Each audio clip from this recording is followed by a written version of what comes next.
Angin gurun bertiup pelan ketika Musa duduk bersama Bani Israel. Seseorang bertanya padanya, penuh rasa ingin tahu, "Wahai Musa, siapakah manusia paling alim di muka bumi?" Musa, seorang nabi yang menerima wahyu langsung dari langit, menjawab tulus dari kedalaman keyakinannya.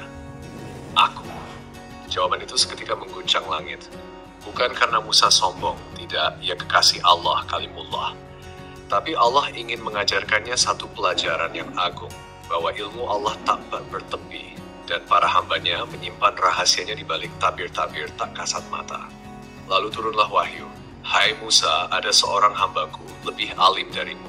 Dia berada di pertemuan dua lautan." Hati Musa berguncang. Seperti seorang murid haus ilmu, ia tak ingin kehilangan kesempatan itu. Ia bertanya, "Ya Rabbku, bagaimana aku bisa bertemu dengannya?" Allah berfirman, "Bawalah seekor ikan, letakkan di dalam keranjang. Di tempat ikan itu menghilang, di sanalah engkau akan menemuinya." Maka berangkatlah Musa, tidak dengan bala tentara atau rombongan besar. Ia cukup ditemani seorang pemuda syalih bernama Yusha bin Nun dan seekor ikan dalam keranjang. Mereka menyusuri padang dan sungai, melangkah dalam sunyi mencari jejak kekasih Allah yang tersembunyi. Setelah lama berjalan, keduanya berhenti di sebuah batu besar. Hening, angin semilir. Mereka berbaring. Tiba-tiba, ikan dalam keranjang itu hidup kembali, melompat dan masuk ke air. Tapi aneh, air itu tidak menutupinya. Ikan itu membelah air seperti terowongan cahaya. Yusha melihat kejadian itu, namun diam. Benar-benar lupa memberitahu Musa. Seperti ada kabut yang menutupi ingatannya. Keesokan harinya ketika mereka terus berjalan dan mulai lelah, Musa berkata, "Bawalah makanan kita. Sungguh kita sudah lelah dalam perjalanan ini." Yusha menepuk dahinya lalu berkata, "Aduhai, aku lupa menceritakan tentang ikan itu. Ketika kita di batu tadi, ikan itu melompat ke laut dengan cara yang aneh. Tapi aku benar-benar lupa.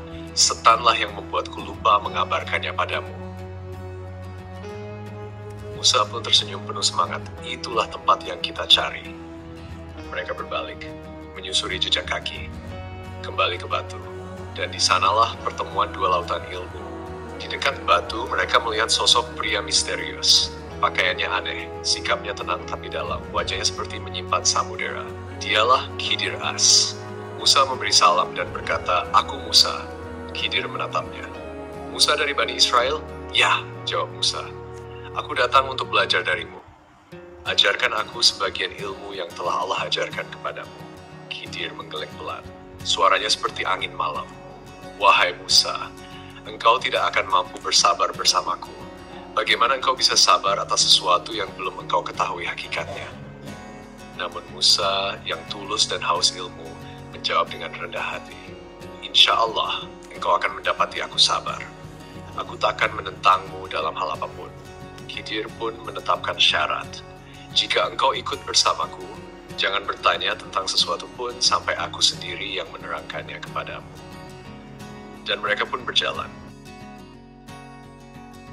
Mereka menumpang kapal milik para nelayan miskin. Tuan rumah menyambut mereka dengan baik. Tapi Khidir tiba-tiba melubangi bagian bawah perahu itu. Air mulai merembes. Musa tak kuasa menahan diri. "Apakah engkau hendak menenggelamkan mereka? Ini perbuatan yang sangat buruk."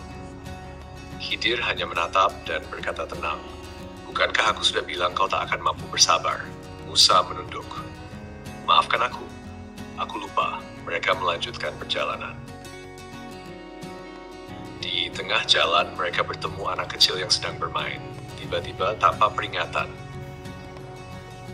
Khidir membunuh anak itu.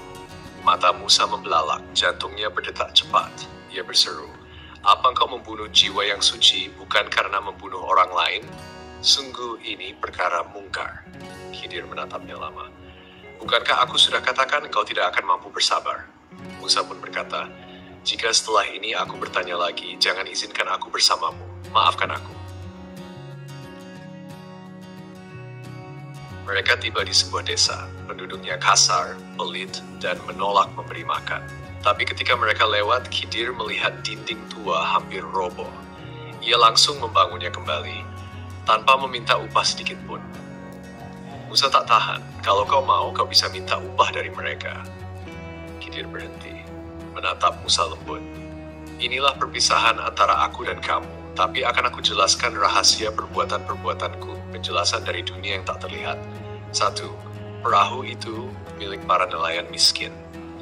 Di depan sana ada raja zalim yang merampas semua kapal yang masih utuh.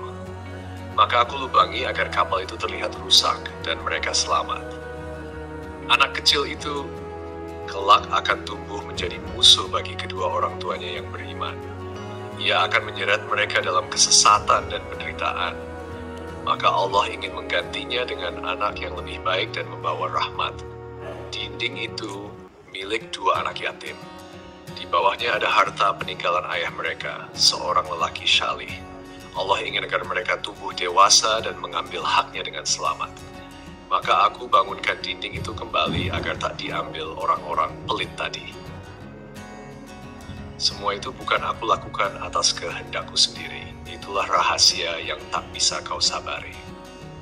Musa pun terdiam, bukan karena tak mengerti, tapi karena hatinya sedang bersujud. Ia belajar bahwa ilmu bukan hanya tentang nalar dan hukum, tapi juga tentang hikmah, rahmat, dan takdir yang tersembunyi dalam diam. Khidir pun menghilang, seperti kabut fajar yang lenyap dalam cahaya, dan Musa kembali sebagai murid sejati, lebih rendah hati, lebih dalam ilmunya, dan lebih dekat dengan Allah. Dan di atas tiap orang yang berilmu, ada yang lebih alim lagi. Dan Allah Maha mengetahui segala sesuatu.